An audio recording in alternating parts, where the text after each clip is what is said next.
Oke, assalamualaikum warahmatullahi wabarakatuh. Kembali lagi di channel gua. Kali ini gua mau test drive motor ini nih. Motor baru 2 hari sih, motor bini gua sini sebenarnya sih. Nanti bakal gua jelasin apa aja plus minusnya. Gua mau test drive. Ini habis hujan ini. Oke, Bismillahirrahmanirrahim. Ya, gua juga lagi flu ini.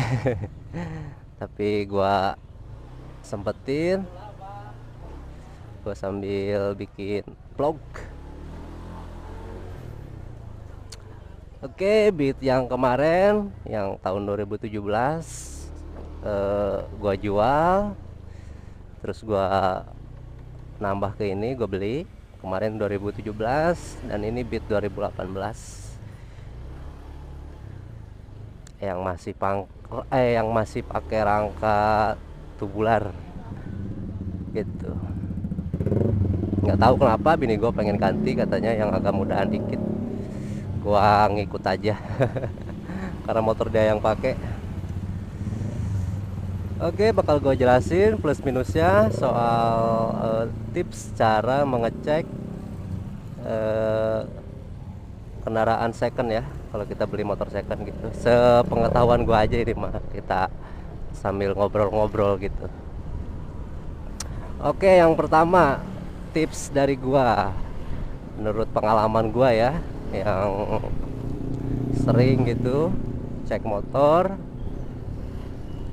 motor second, motor apa aja sih yang harus dicek. Yang paling utama itu suara mesin ya. Dipastikan dulu surat-suratnya gitu ada lengkap, nomor mesin, nomor angka sama semua. Itu juga penting banget, lebih penting malahan mah. Disamain dulu sebelum membeli motor, sebelum cek fisik, samain dulu suratnya sama rangka sama mesinnya. Kalau sudah sama semua baru kita ke mesin. Untuk mesin bisa tutup di bagian knalpot belakang, kita tutup. Apakah mesinnya berisik atau ada suara apa gitu, itu lebih kedengaran kalau ditutup bagian lubang knalpotnya. Dan untuk memastikan motor itu masih sehat atau enggaknya, gue pribadi sih ya, gue colok lubang knalpotnya, apakah itu ada oli atau enggak gitu. Mungkin bekas oli pasti ada ya, tapi kan ada yang basah atau kering. Yang kalau yang kering itu aman sih, enggak ngaruh sih, nggak apa-apa. Itu kotoran mungkin dari pembakaran. Kalau yang basah terus nempel di tangan bekas kita colok lubang knalpotnya, itu mungkin ada part yang rusak di bagian seher lah gitu. Jadi knalpotnya keluar olinya basah gitu. Pengetahuan gua, motor itu nggak ngebul tapi olinya basah, coba dicek dulu di bagian lubang olinya, dibuka apakah olinya masih ada atau enggak. Karena biasanya kalau motor udah ngebul sampai olinya kering itu udah hilang ngebulnya ya, sampai kita isi lagi olinya baru ngebul lagi gitu. Tawannya di situ sih. Nggak apa-apa, kita kalau misalkan pengen beli apa-apa itu harus teliti dulu dari awal, lebih baik mencegah gitu daripada memperbaiki. Ini belajar dari pengalaman gue aja ya. Gue juga udah pernah gitu kan beli, namanya beli gitu kan, kita nggak selalu dapat yang bagus, kadang nggak dapat apa yang kita harapin. Namanya second lah ya, pasti ada aja plus minusnya. Beda sama kayak kita beli grass gitu, siap pakai. Ya itulah tips untuk bagian mesin. Mungkin kalau buat matic di bagian kirian atau di bagian CVT juga itu penting juga ya. Bisa dengan cara sama juga.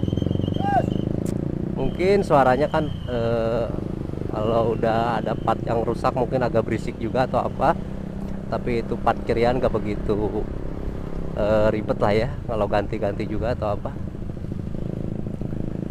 Beda halnya sama bagian mesin, itu harus bongkar mesin juga, makan waktu lama juga gitu. Ini contohnya nih. Kebetulan gue lagi bahas tadi. Ini bebek nih, Karisma nih kayaknya nih. Ini ngebul tuh. Ini bisa dipastikan kalau nggak seher ya di olinya kebakar, sernya juga udah baret, udah minta quarter. Nah gitu. Ini kalau dicolok lubang knalpotnya pasti basah, pasti oli basah gitu, di tangan nempel.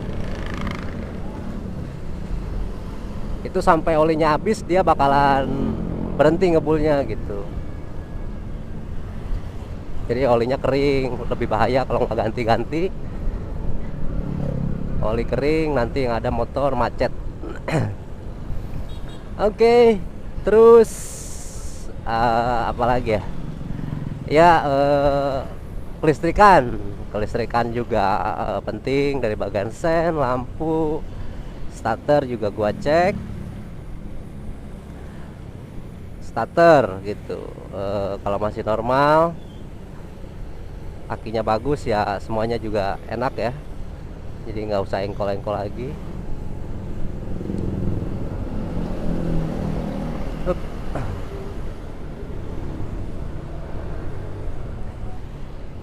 Yang nonton video gua mudah-mudahan ada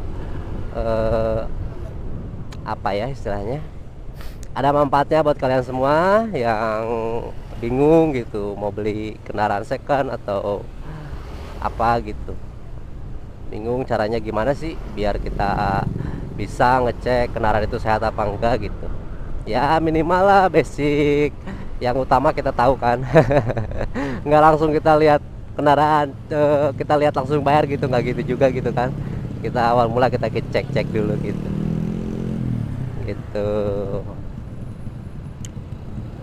Takutnya kita apa ya istilahnya ya, ngedandarinnya itu bisa lebih hampir imbang lah sama beli kendaraan itu gitu ya. Kalau partnya emang udah banyak yang harus diganti gitu. Ada juga gue pernah ngalamin juga kayak gitu. Terus-terusan gue masuk bengkel, dari semenjak itu beli motor udah hidup, terus gue pakai jalan terus mati lagi. Aduh udah capek banget deh dorong motor di pinggir jalan, sedih banget kayaknya. Makanya dari pelajaran itu gua ambil lah gitu istilahnya, pengalaman sampai saat ini. Kalau beli apa itu gua selalu teliti. Dan alhamdulillah sampai sekarang bahwa pengalaman itu adalah guru sejati. Ini bisa gua bagiin buat kalian semua, tips sederhana, mudah-mudahan bermanfaat. Oke, sampai mana tadi kita? Untuk mungkin kalau untuk shock atau apa itu body baret atau apa itu udah umum lah ya, namanya motor pemakaian sehari-hari. Kalau baret kalau apa ya nggak masalah lah, itu minus pemakaian wajar gitu. Baret kan kadang keserempet di jalan, kadang kita parkir atau apa gitu. Yang terpenting itu aja sih, di bagian mesin, bagian surat kita lebih teliti gitu. Oke, gue bakal jelasin minusnya di motor ini. Yang pertama di bagian setang. Oke, kalau kalian lihat ini setang kiri agak sedikit nekuk ke belakang, dan yang kanan ini posisinya normal ya, emang standarnya segini sih. Tapi yang kiri itu nekuk ke belakang. Kemarin gue sempat mikir bahwa ini tuh sengaja ditekuk gitu, tapi setelah gue pakai kan bini gue yang pakai tuh, setelah itu bini gue langsung pakai sampai rumah, gue cek lagi, gue coba pakai, tapi ternyata ini yang kiri emang bekas nabrak atau bekas jatuh, gue nggak tahu ya. Ini cuman sebelah gitu, hanya yang kiri yang nekuk, yang kanan ini standar normal. Mungkin perbaikan gue di bagian stang aja nih, sama sok depan nih. Mungkin nih sok depan terlalu lembek kalau menurut gua, jadi agak turun tuh.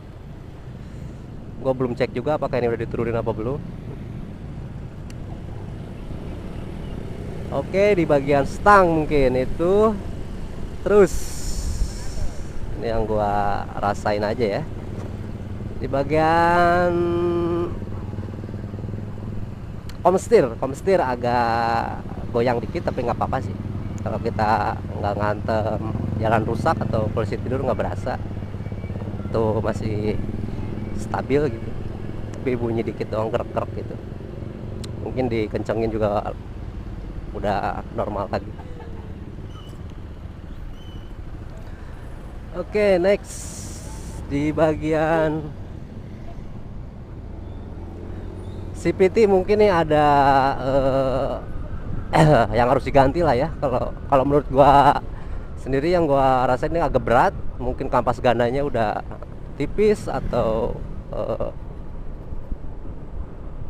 feeling gua sih kampas ganda ini udah tipis, jadi tenaganya nggak langsung spontan gitu ya, agak berat dulu baru kesananya enteng.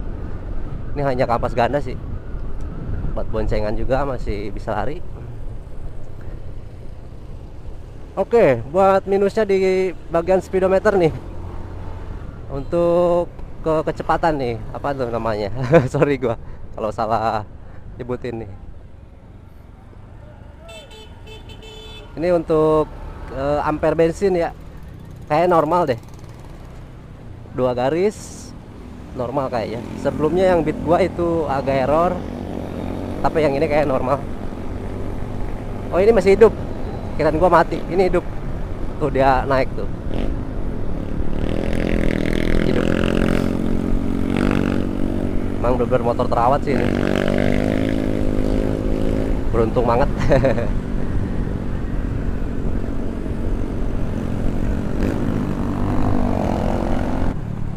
Mungkin di bagian pengereman nih, kampas belakang, kampas depan udah tipis. Ini yang depan apalagi udah berasa banget.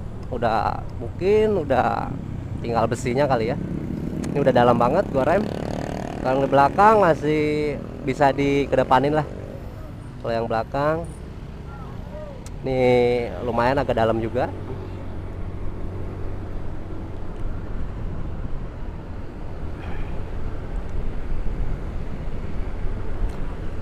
Oke, mungkin itu yang bisa gua sampaikan, yang bisa gua jelasin di motor ini. Mudah-mudahan ada manfaatnya buat kalian semua yang nonton di channel gua gitu. Tips membeli dan mengecek motor second.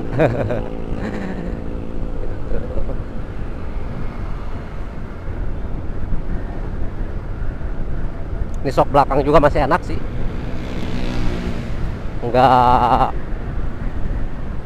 jedak jeduk ataupun nggak terlalu lembek, stabil aja dia, masih enak. Mungkin karena durasi juga, gue bakal stop sampai di sini. Next bakal gue lanjut lagi. Kalau kalian suka dengan channel gue, yuk dibantu subscribe buat support gue biar lebih semangat, biar lebih berkembang lagi channel gue, biar gue selalu posting konten terbaru gue. Oke, wassalamualaikum warahmatullahi wabarakatuh.